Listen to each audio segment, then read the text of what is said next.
Assalamualaikum warahmatullahi wabarakatuh. Alhamdulillah anak-anak ya, kita berjumpa lagi dengan Bu Umi. Ya, sebelumnya marilah kita berdoa terlebih dahulu biar kita diberikan kemudahan, kepahaman dalam menerima pembelajaran hari ini. Tetap semangat ya anak-anak, walaupun kita belum bisa bertatap muka. Pada kesempatan hari ini, Bu Umi ya akan membahas materi tema 3, subtema 3, keberagaman sosial budaya, muatan IPS. Pembangunan Nasional Indonesia. Pembangunan nasional Indonesia adalah upaya peningkatan seluruh aspek masyarakat, bangsa, dan negara. Ya, dalam modal pembangunan nasional, salah satunya adalah keragaman sosial budaya. Apa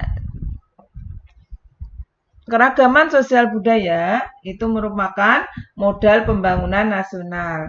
Sedangkan pembangunan itu merupakan segala upaya yang dilakukan secara terencana dalam melakukan perubahan dengan tujuan memperbaiki dan meningkatkan taraf hidup masyarakat, kesejahteraan, dan kualitas manusia. Ini sesuai dengan tujuan nasional Indonesia yang tercantum dalam pembukaan Undang-Undang Dasar 45 alinea keempat. Sekarang kita bahas ya, dan kita lanjutkan pembangunan sosial budaya di Indonesia. Pembangunan sosial budaya adalah pembangunan yang mencakup kehidupan sosial dan budaya di masyarakat. Pembangunan sosial budaya itu dirancang untuk meningkatkan taraf hidup masyarakat di dalamnya. Contohnya dukungan terhadap pembangunan sosial yaitu membeli produk dalam negeri. Adapun keragaman yang ada di Indonesia, yang pertama adalah keragaman sosial. Ya, kita akan membahas tentang keragaman sosial, nanti baru keragaman budaya. Keragaman sosial yang pertama adalah jenis pekerjaan atau mata pencarian. Anak-anak mesti tahu ya, paham bahwa di Indonesia banyak jenis pekerjaan. Ya, kalau sekarang kalian mungkin mempunyai cita-cita. Ya, di sini Bu Umi gambarkan jenis pekerjaan itu macam-macam. Ada jadi pilot ya, ada yang jadi dokter, ada yang jadi guru ya, ada jadi pemadam kebakaran.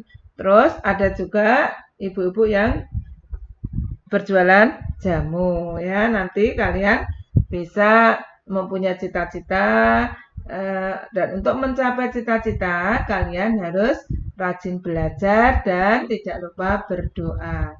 Adapun yang kedua adalah keragaman agama. Ya, anak-anak juga sudah paham bahwa di Indonesia ada 6 agama ya yang diakui oleh negara Indonesia. Islam, Kristen, Katolik, Hindu, Buddha, dan Konghucu ya. Yang ketiga, keragamannya adalah suku bangsa. Ya, banyak suku bangsa yang ada di Indonesia dengan 34 provinsi. Jadi ada bermacam-macam suku. Sekarang kita bahas keragaman budaya. Ya. Keragaman budaya yang pertama adalah alat musik tradisional.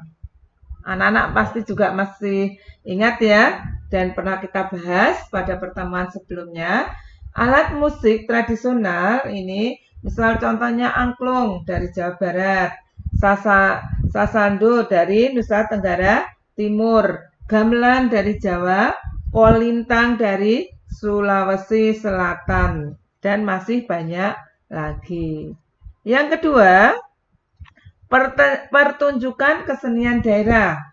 Apa itu pertunjukan kesenian daerah? Contohnya ya, kecak itu di Bali ya, ketoprak di Jawa Tengah, kuda lumping atau jadilan kalian sudah pernah lihat mungkin ya, itu dari Jawa dan reok dari Jawa Timur dan masih banyak lagi.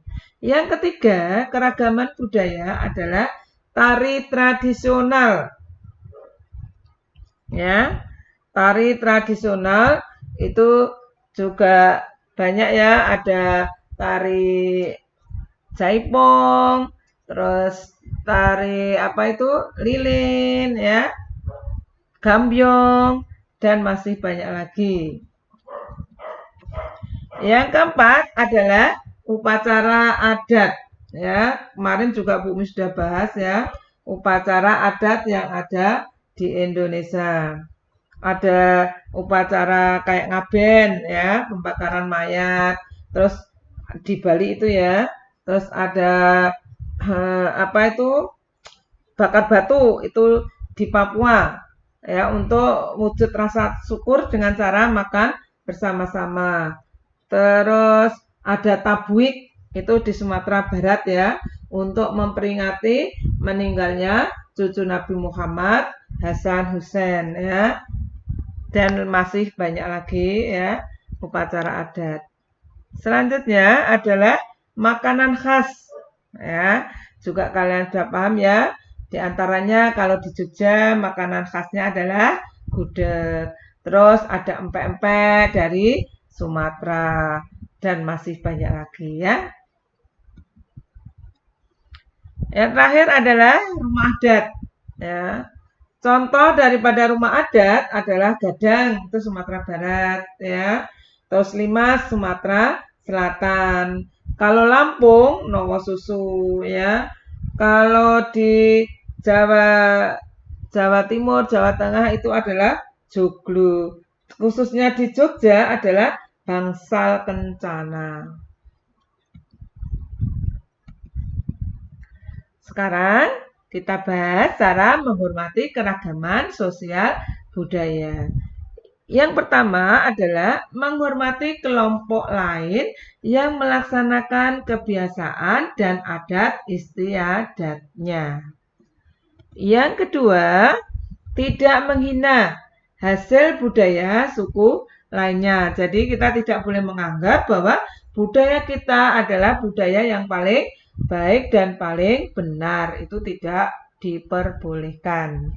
Yang ketiga, belajar seni tari, karawitan, dan seni pertunjukan. Kalau kalian mempunyai keahlian dalam karawitan, seni tari, kalian bisa belajar di sanggar.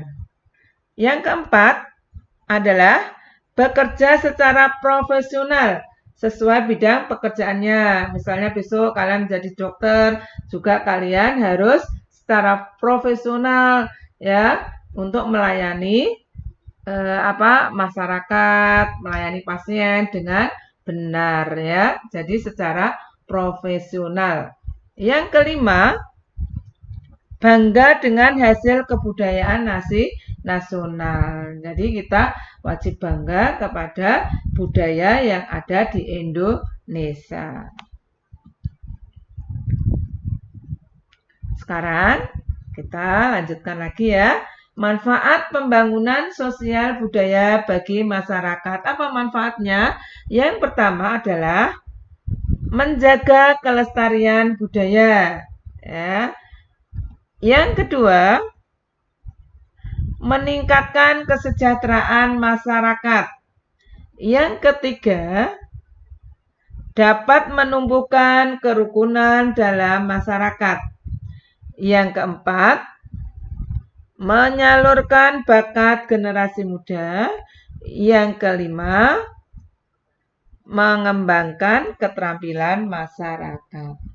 Ya. Kita cukupkan di sini ya anak-anak materi pada hari ini. Tetap semangat ya. Dan sebelum berpisah Bu Umi tidak lupa selalu mengingatkan kepada kalian ya.